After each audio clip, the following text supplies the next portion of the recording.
Kasih karunia dan damai sejahtera Allah Bapa kita dan anaknya Tuhan Yesus Kristus menyertai saudara.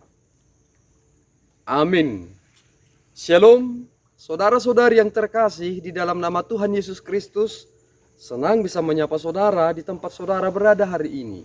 Dalam dimensi yang berbeda, tetapi dalam dunia yang sama.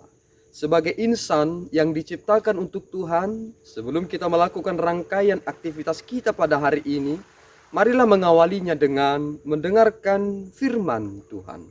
Shalom, selamat pagi untuk kita semua. Firman Tuhan kita pada pagi hari ini tertulis dalam 2 Korintus 11 ayatnya yang ke-30. Beginilah firman Tuhan. Jika aku harus bermegah, maka aku akan bermegah atas kelemahanku. Allah yaitu Bapa dari Yesus Tuhan kita, yang terpuji sampai selama-lamanya, tahu bahwa aku tidak berdusta. Demikian firman Tuhan. Shalom. Saudara-saudari yang terkasih di dalam nama Tuhan Yesus Kristus, pencapaian seseorang akan sesuatu kerap menjadikan dia menjadi sosok yang bermegah tentang pencapaiannya.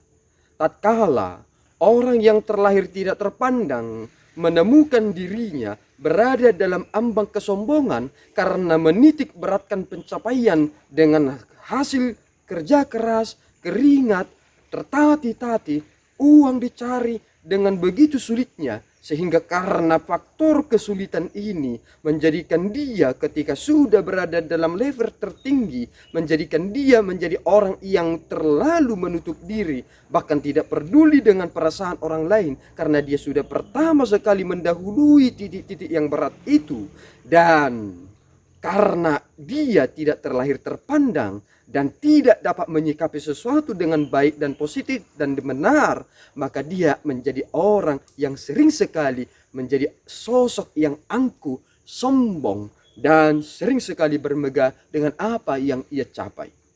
Mengapa seolah-olah pengajaran Rasul Paulus ketika ajaran Kristen menitik beratkan tentang kerendahan hati, tetapi Rasul Paulus menitik beratkan ada sesuatu hal dengan tanda kutip bermegah dalam kelemahan.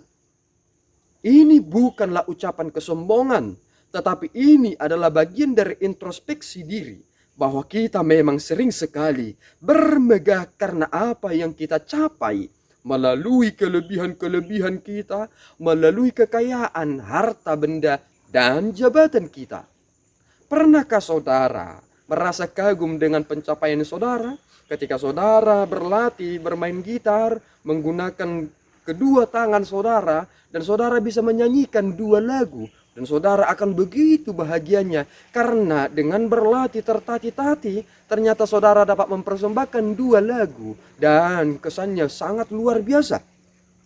Tetapi ketika saudara duduk di depan layar kaca televisi saudara, dan ketika saudara menyaksikan sebuah show dan ternyata menunjukkan seorang laki-laki yang tidak memiliki tangan tetapi pintar bermain gitar, bukankah saudara akan berkata, wow, kita bermegah dengan apa yang kita miliki, dengan konsep yang sempurna, dan ternyata mereka yang memiliki kelemahan membuat kita tercengang bahwa kita tidak ada apa-apanya. Ini adalah bagian dari introspeksi diri yang Rasul Paulus sampaikan kepada jemaat di Korintus. Karena kebanyakan dari antara mereka menutup mata dengan sesuatu yang mereka dengar begitu indah tetapi tidak berguna. Sama seperti kita yang hidup sekarang ini. Menikmati makanan yang nikmat di mulut tetapi tidak berguna sama sekali bagi tubuh. Begitulah kehidupan jemaat pada zaman Paulus menuliskan ini kepada jemaat di Korintus.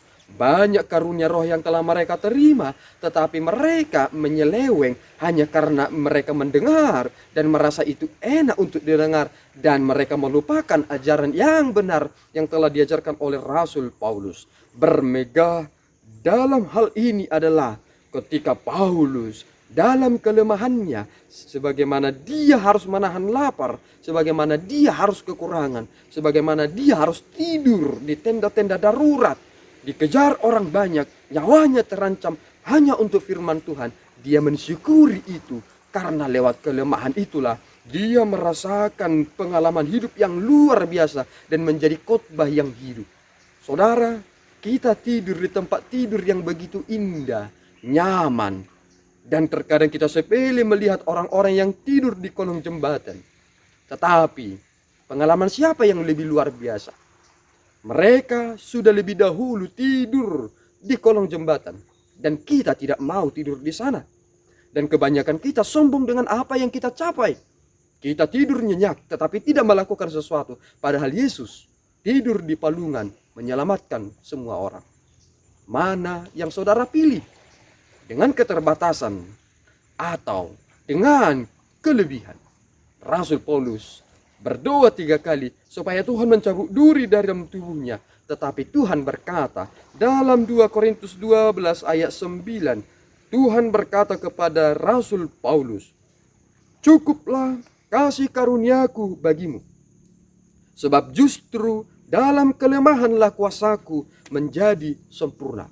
Kita lemah, kita tidak sempurna.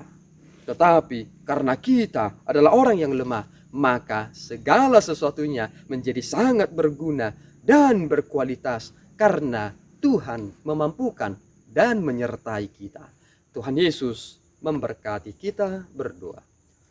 Ya Allah Tuhan kami bersyukur atas anugerah-Mu yang mengizinkan kami menjadi pribadi yang lemah, sehingga tanpa Engkau kami bukanlah siapa-siapa. Izinkan kami Tuhan berjalan menapaki kehidupan kami, meskipun kami adalah insan yang lemah, tetapi kami yakin dan percaya Tuhan beserta kami, sehingga hidup kami berkenan dan bagaikan bejana yang dibentuk oleh tangan-Mu, menghasilkan sesuatu yang sangat indah pada akhirnya. Berikan kami kemampuan bijaksana dan kerendahan hati, dan dimuliakan nama-Mu Bapa lewat semua pekerjaan kami. Dalam Yesus kami berdoa dan mengucap syukur. Anugerah Tuhan kita Yesus Kristus, kasih setia Allah Bapa, dan persekutuan Roh Kudus menyertai saudara. Amin. Tuhan Yesus memberkati.